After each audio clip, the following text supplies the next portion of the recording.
Good morning, नमस्कार दोस्तों। आप इस वीडियो में जितने भी प्रश्न देखने वाले हैं पूरे डिटेल में और एक्स्ट्रा फैक्टर के साथ में, अगर आप किसी भी सरकारी नौकरी की तैयारी कर रहे हो तो ये वीडियो आपके लिए बहुत ही हेल्पफुल होने वाली है, इसीलिए इसको शुरू से लेकर लास्ट तक अवश्य देखिएगा। अगर दोस्तों आप इस वीडियो को आपको पीडीएफ चाहिए तो हमारे टेलीग्राम ग्रुप को ज्वाइन कर लीजिए, जिसका लिंक इस वीडियो के डिस्क्रिप्शन में मिल जाएगा। आप वहां से आसानी से डाउनलोड कर पाएंगे। तो चलिए देखते हैं आज की वीडियो का पहला प्रश्न।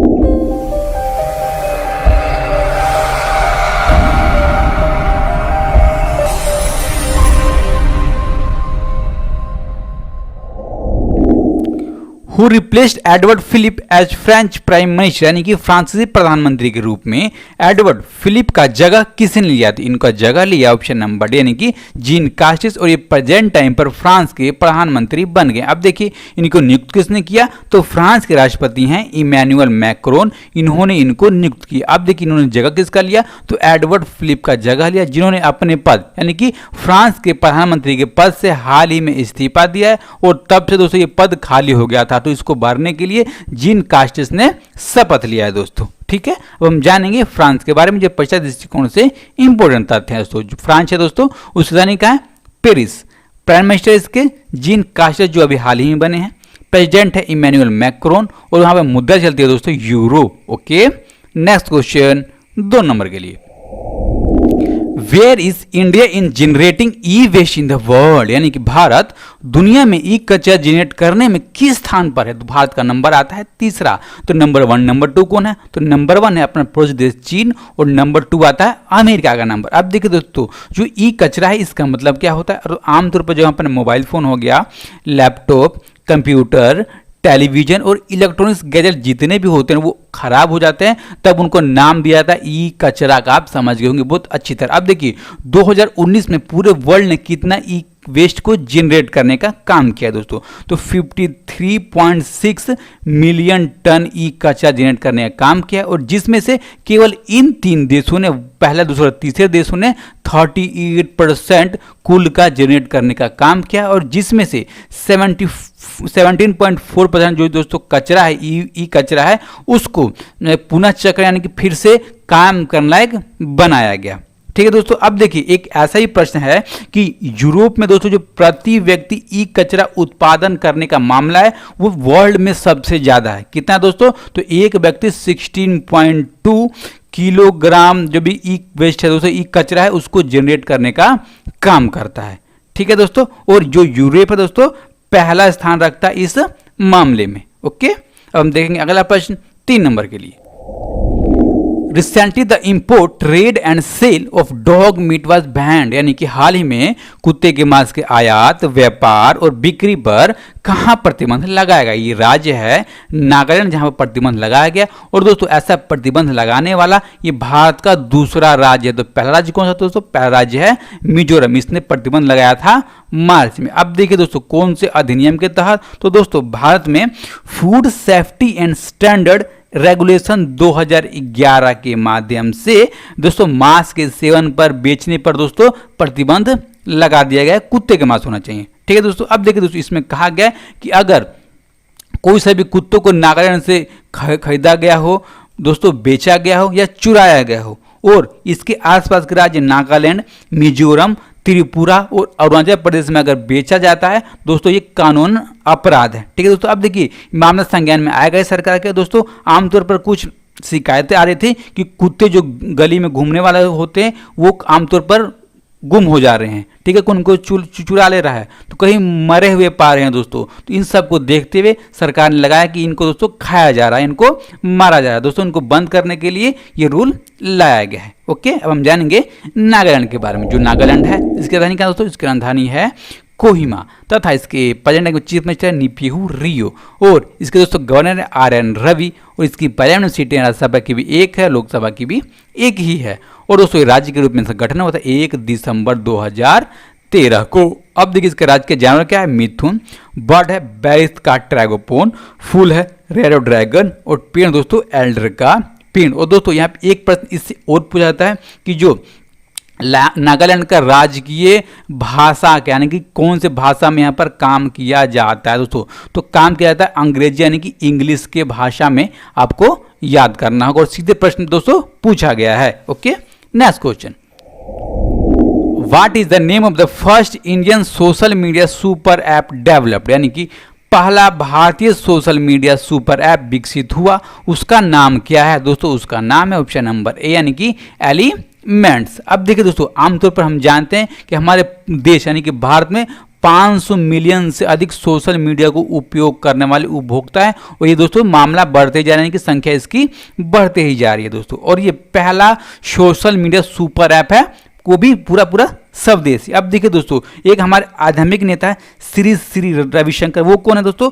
आर्ट ऑफ लिविंग के संस्थापक हैं। उनके प्रेरणा के तहत 1000 से अधिक जो भी हमारे आईटी के इंजीनियर दोस्तों, उनकी सहायता से इसको बनाया गया। अब देखिए दोस्तों, ये मिलेगा कहाँ? तो ये मिलेगा दोस्तों जो हमारा गूगल प्ले स्टोर है, वहाँ से आप डाउनलोड कर सकते हैं। और अभी तक जब से ये लॉन्च हुआ है दोस्तों, तब से 2 लाख से अधिक लोगों ने इसको डाउनलोड कर लिया है दोस्तों, इसको इंस्टॉल करने का काम किया। अब देखिए दोस्तों, जो ऐप होता है उसके नीचे कंपनी लिखा होता है, यानी कि कौन सी कंपनी ने इसको बनाया है दोस्तों। कंपनी का नाम है Sumeru software solution private limited. क्या?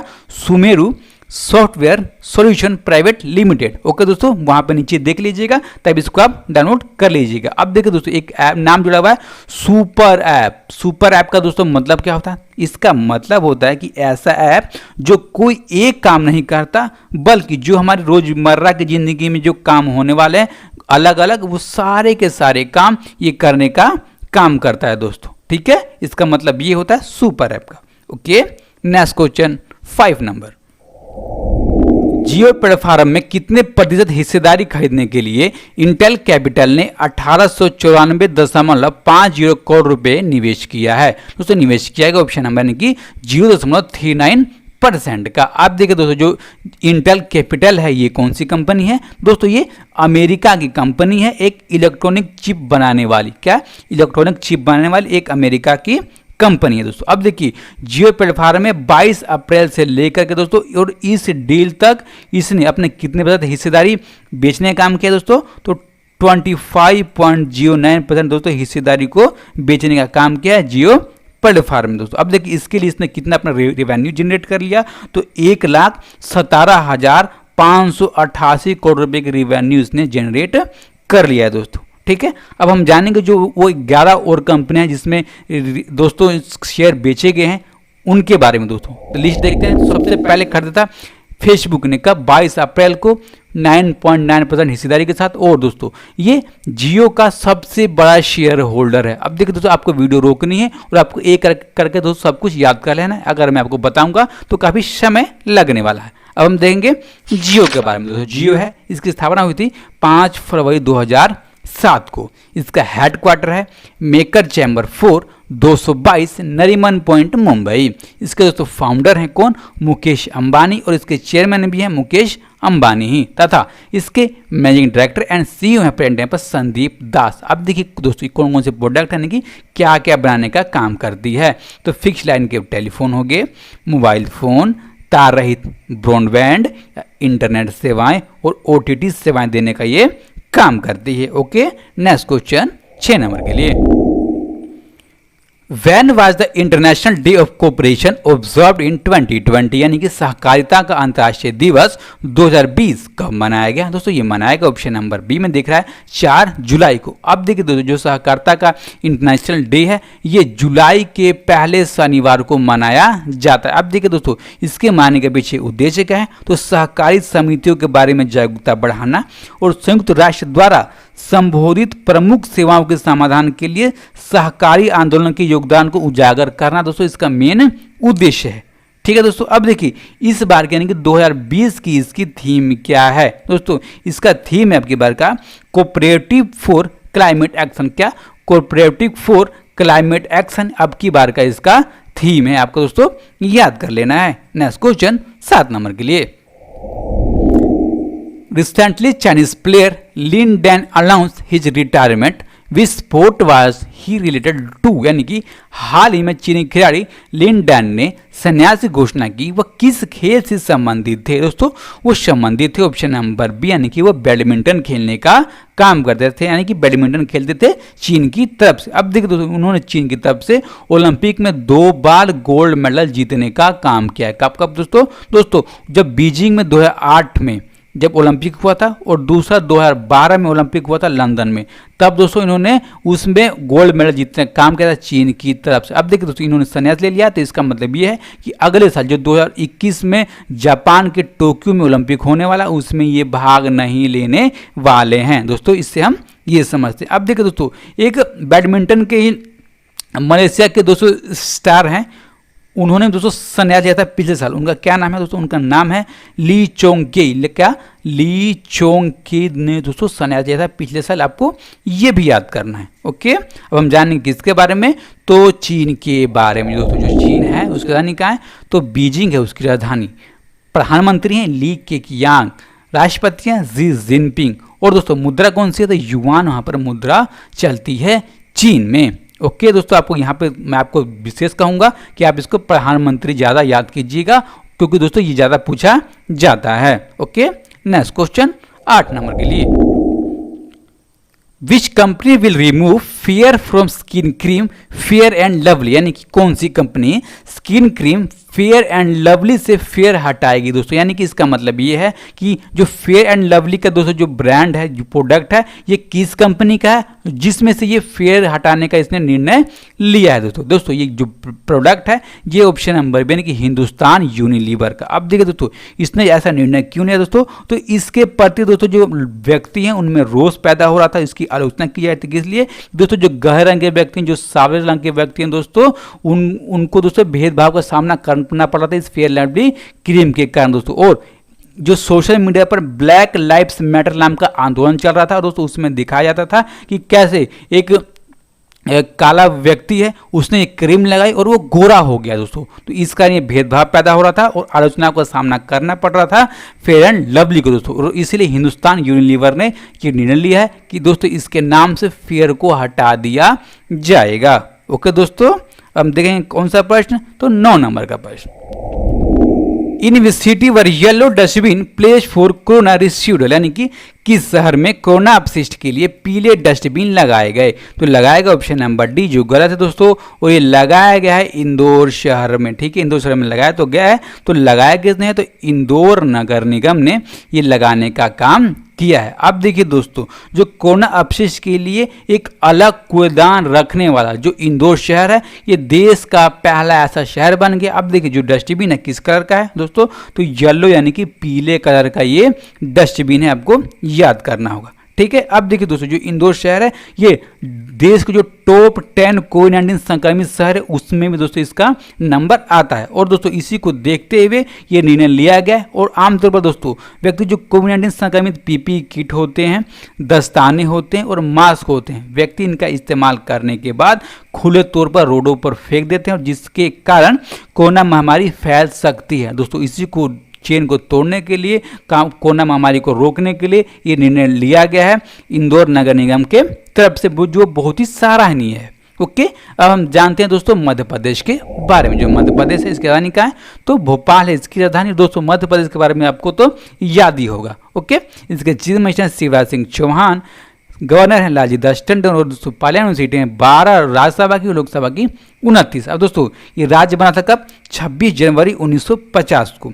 किस हाई कोर्ट के अंडर में आता है? तो दोस्तों मध्य प्रदेश हाई कोर्ट के अंडर में आता है। और इसके पंडित चीफ जस्टिस हैं अजय कुमार मित्तल। दोस्तों जो मध्य प्रदेश है इसका राजकीय डांस का है माछ, जानवर दोस्तों बारहसिंघा, पक्षी है भारतीय फ्लाई क्राफ्टर, फूल है सफेद लिली का फूल, और फल दोस्तों आम का फल। ओके, आपको याद होगा। देखेंगे दोस्तों नेक्स्ट 10 नंबर के लिए। Cholamandalam MS general insurance company के अध्यक्ष और सीओओ किसे नियुक्त किया गया? तो नियुक्त किए गए ऑप्शन नंबर यानी कि वी सूर्य नारायण दोस्तों। अब देखिए ये कब से अपना पद इन्होंने संभाल लिया? तो 1 जुलाई 2020 से इन्होंने अपना पद दोस्तों संभालने का काम किया। अब देखिए किसके जगह पर? तो एमएस गोपालनाथन के जगह पर दोस्तों इन्होंने अपने पद संभालने का काम किया। जो दोस्तों जो एमएस गोपालनाथन थे ये 41 सालों से इस कंपनी में दोस्तों ये काम कर रहे थे, अपनी सेवाएं दे रहे थे। और जो वी सूर्यनारायण हैं दोस्तों इन्होंने इस कंपनी में 24 साल अपने दिए हैं। किस पद पर दोस्तों? तो वित्तीय सेवा क्षेत्र में चार्टर्ड अकाउंटेंट और कंपनी के सचिव के पद पर दोस्तों ये रहे हैं। अब जानेंगे दोस्तों Cholamandalam MS general insurance company के बारे में। दोस्तों इसके अध्यक्ष है MM मुरुगप्पन और इसका दोस्तों प्रबंधक निदेशक है वी सूर्य नारायण। ओके दोस्तों, अब हम देखेंगे जो हमने कल के वीडियो में प्रश्न पूछा था। क्या पूछा था कि न्यू डेवलपमेंट बैंक का अध्यक्ष किसे नियुक्त किया गया, किसे चुना गया दोस्तों। तो ये चुने गए ऑप्शन नंबर यानी कि मार्कोस ट्रेजो। आप देखिए दोस्तों, इस प्रश्न का जिन दोस्तों ने सही जवाब दिया उनके नाम है, क्या नाम है, विजय कुमार, कुणाल कुमार सिंह, प्रदीप कुमार, धीरज कुमार, तपस मित्रा और यश कुमार। इन सब दोस्तों ने इस प्रश्न का सही जवाब दिया है। अब हम देखेंगे आज का प्रश्न दोस्तों क्या है। फोर्ब्स के शीर्ष 100 सबसे अधिक भुगतान पाने वाले एथलीटों में अकेले क्रिकेटर कौन से हैं दोस्तों, कौन से क्रिकेटर हैं आपको बताना है। ओके, और दोस्तों अब जो भी दोस्त चैनल पर नए हैं चैनल को अभी सब्सक्राइब कर लें, वीडियो को लाइक कर लें और ज़्यादा से ज़्यादा लोगों तक दोस्तों शेयर करने का काम करें। अगर आपको वीडियो हमारी अच्छी लगती हो, पसंद आता हो तब दोस्तों, ठीक है। और आपको पता है इस